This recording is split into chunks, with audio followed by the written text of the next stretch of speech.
Alors Grégoire, là on est devant des big bags de bactériosol. Oui. C'est la troisième année que vous utilisez ça? Oui, c'est la troisième année que j'utilise ça. Pour le moment, je suis en phase de test.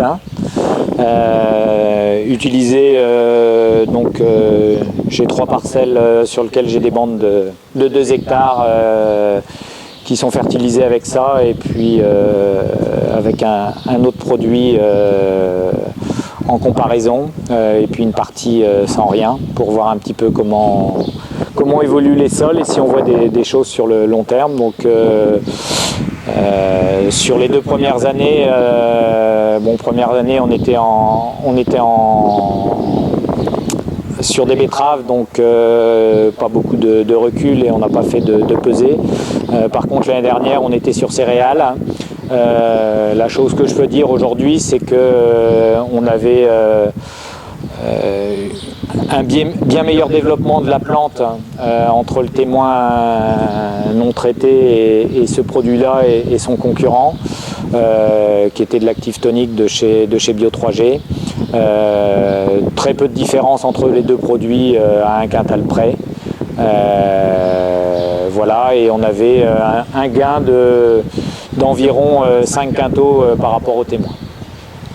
Donc le témoin, qu'est-ce que c'était? Le témoin, c'était sans application,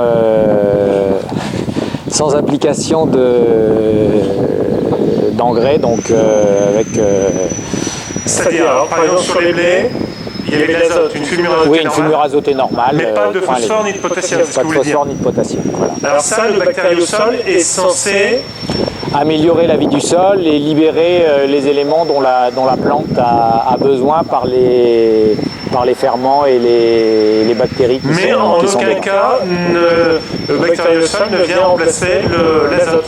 Non, ça ne vient pas remplacer l'azote. D'accord. Ça, a priori, d'après la firme qui le commercialise, c'est capable de remplacer le phosphore et la potasse. Est-ce que vous l'avez utilisé pour les pommes de terre et les betteraves? Je l'ai utilisé aussi pour pommes de terre et pour betteraves, mais c'était la première année et ça avait été appliqué tard, donc on peut pas. J'en saurai un peu plus cette année. Je ne peux pas donner de conclusion. Les résultats concrètement, c'est quoi? Aujourd'hui, ça semble intéressant à confirmer. Oui, alors ce que vous me disiez quand même tout à l'heure, c'est que vos terres sont quand même relativement blindées en phosphore et en potasse. C'est vrai que c'est des terres qui sont bien pourvues en phosphore, en potasse, mais avec un gros inconvénient, c'est qu'on a des pH qui sont très élevés et on a des phénomènes de blocage importants. Du phosphore? Du phosphore. Voilà. D'accord. Mais en potasse, bon, il n'y a pas ce phénomène de blocage, donc... Il n'y a pas ce phénomène de blocage, on peut penser qu'en potasse, elles sont bien pourvues. Voilà, tout à fait. Et donc qu'il n'y a pas de risque à... Non, aujourd'hui, il n'y a pas beaucoup de risques, mais quand même en betterave ou en pommes de terre, jusqu'alors, j'apportais des vinasses ou de la potasse.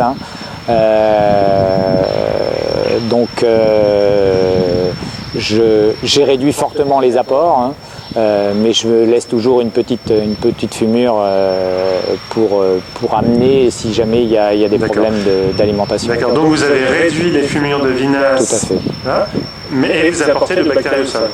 Alors, là où j'apporte le bactériosol, j'apporte pas du tout de vinasse. D'accord. Et alors?